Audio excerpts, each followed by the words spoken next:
आपका समर्थन जो है अमित जी को, क्या ये सही है? अमित हमारे छोटे भाई हैं।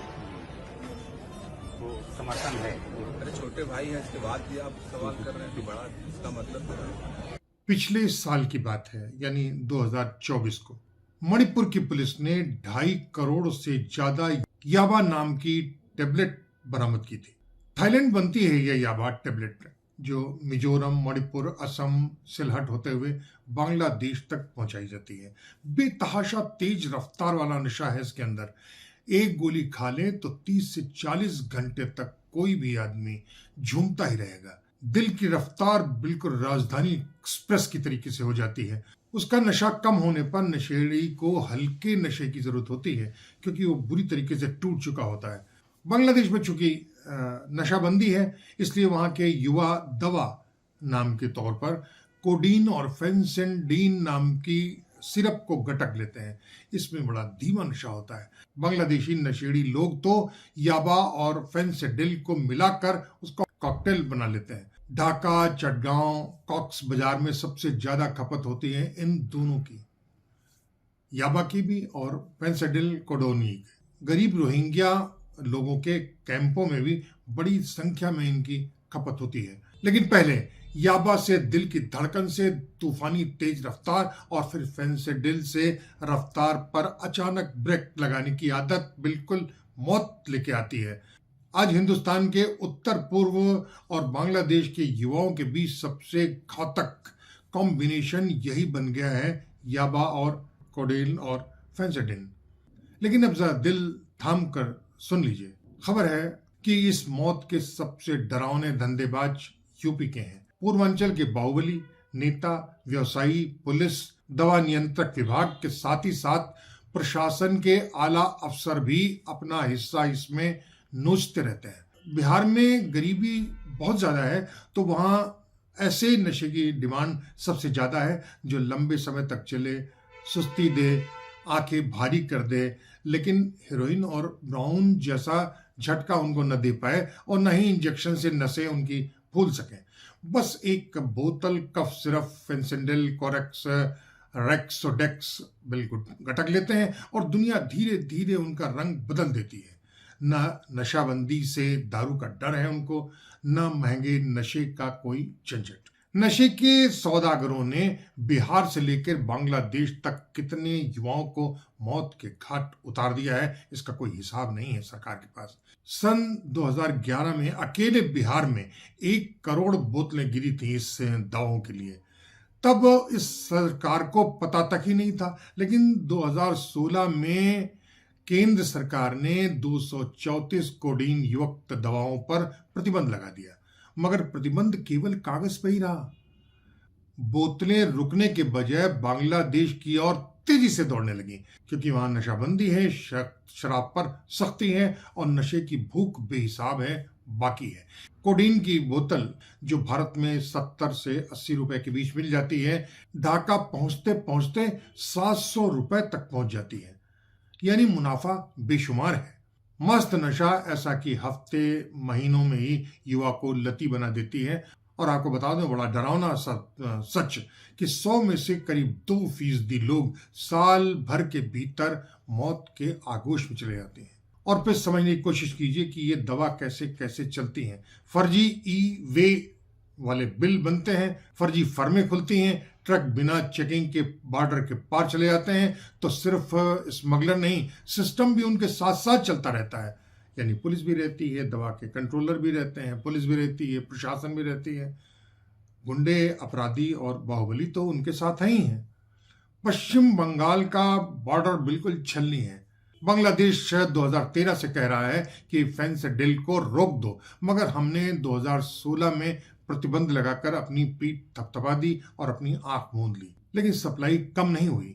ममता बनर्जी कहती हैं कि बीएसएफ घुसपैठ रोक नहीं पाती है और केंद्र सरकार कहती है कि राज्य सरकार हम सहयोग नहीं कर रही है। बीच में नशा रनिंग कर रहा है लगातार, बिना रुके हुए। गरीब का बच्चा सस्ता नशा ढूंढता है। शराब महंगी है, गांजा पकड़ने पर डर है, हेरोइन का इंजेक्शन डराता है, फेंसेडिल सस्ता है, आसान है और कानून रास्ता दिखाता है। बोतल पर लिखा होता है केवल डॉक्टरी सलाह पर, मगर डॉक्टर की सलाह की हैसियत किसी के पास होती नहीं है। एक बोतल से शुरुआत होती है, 3-4 से दिन गुजरता है, फिर लीवर खराब, सांस भूलने लगती है और एक दिन खबर आती है युवक की लाश मिली, साथ में सीपर सिरप की बोतल। जनवरी 25 में नादिया के जंगलों में बीएसएफ ने 1.5 करोड़ से ज्यादा सिरप की बोतलें बरामद की थी। जमीन के अंदर गोदाम थे, लोहे की चादरें, ऊपर से खास फूस, अंदर 32 हजार बोतलों का खाई मिली थी। यह कोई पहली बार नहीं हुआ था। हर साल इसी तरीके की लाखों बोतलें पकड़ी जाती हैं, मगर नेटवर्क नहीं रुकता है, लगातार चलता रहता है, बल्कि दौड़ता रहता है। अब आइए यूपी में चलते हैं। लखनऊ से अमित टाटा, रांची से शुभम जायसवाल, धनबाद से दिका देव कृपा मेडिकल, बनारस में फर्जी बिल, सब के सब धागे में पिरोए हुए हैं। केंद्र है बनारस, अलीगढ़ से लेकर के जौनपुर, बनारस और आगे। धागे का दूसरा सिरा है दुबई में, जहां पर फेस टाइम पर ऑर्डर पाते हैं। अभी कल की बात है, गोमती नगर में इसी धंधे का सबसे बड़ा सरगना अमित सिंह टाटा पकड़ा गया है। लेकिन हैरत की बात है कि पुलिस ने जिस अमित सिंह टाटा को जिस कार के साथ पकड़ा गया, वो गाड़ी पूर्वांचल के पूर्व सांसद और 7 साल की सजा पाए गए धनंजय सिंह के काफिले में चलती थी। इतना ही नहीं, एसटीएफ का एक सिपाही है जो धनंजय सिंह के साथ ही रहता है, बल्कि पूरी नौकरी धनंजय सिंह के साथ ही सलाम करते हुए बीती हुई, उसके लिए काम करते हैं, नया धंधा करता है। एसटीएफ के लिए काम नहीं करता है वो। और ऐसा क्यों होता है, इसका जवाब या तो धनंजय सिंह दे सकते हैं या फिर एसटीएफ के चीफ अमिताभ यश, लेकिन वो बताएंगे नहीं। सवाल सिर्फ तस्करी का नहीं है, संरक्षण का भी है। जौनपुर के पूर्व सांसद और जघन्य अपराध के लिए 7 साल तक की सजा पा चुके धनंजय सिंह ने बस यूं ही नहीं कह दिया था कि अमित सिंह टाटा हमारा भाई है। जरा सुन लीजिए धनंजय सिंह क्या कह रहे हैं। आपका समर्थन जो है अमित को, क्या ये सही है? अमित हमारे छोटे भाई, वो समर्थन है? अरे छोटे भाई हैं, इसके बाद भी आप सवाल कर रहे हैं तो बड़ा इसका मतलब है।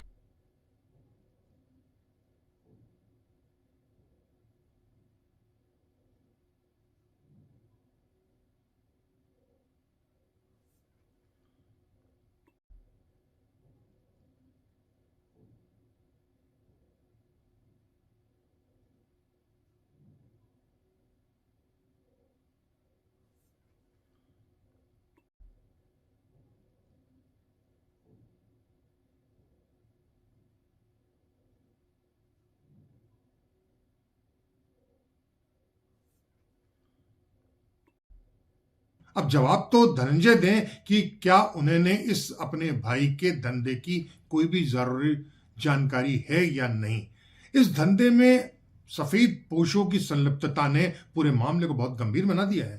एक सूत्र ने दौलती को बताया कि दुबई में भाग चुके शुभम जायसवाल ने पूर्वांचल के एक बाहुबली को कई करोड़ रुपए की कार बाकायदा तोहफे में दी थी। किसने दी थी, क्यों दी थी, और इतनी महंगी चीज किसी ने तोहफे में कैसे दी थी। आज जरूरत सिर्फ एसटीएफ की गिरफ्तारियों की ही नहीं है, कोडीन युक्त दवाओं का उत्पादन तत्काल रोका जाना चाहिए, जो नहीं किया जा रहा है। जरूरत है कि बॉर्डर पर फेंसिंग हो, जो नहीं हो रहा है। ड्रोन हो और राजनीतिक इच्छा शक्ति हो, जो नहीं हो रहा है। ऐसी हालत में हम बहुत जल्दी ही नशे की उस दुनिया तैयार करने के जिम्मेदार होंगे जो आने वाली पीढ़ी को पूरी तरीके से बर्बाद कर देगी। फिर यह मत कहिएगा कि हमें पता तो था लेकिन हम कुछ नहीं कर गए। हम कह रहे हैं तो यह है कोडीन का ये मौत का धंधा। उसमें शामिल है बाहुबली, अपराधी, सरकारी अफसर और मर रहा है आम आदमी। तो अगली बार फिर दूसरे मसले पर, कि दूसरे स्थान पर, कि दूसरे लोग के साथ हम फिर हाजिर होंगे। तब तक दौलती लिए कुमार सर को इजाजत दीजिए।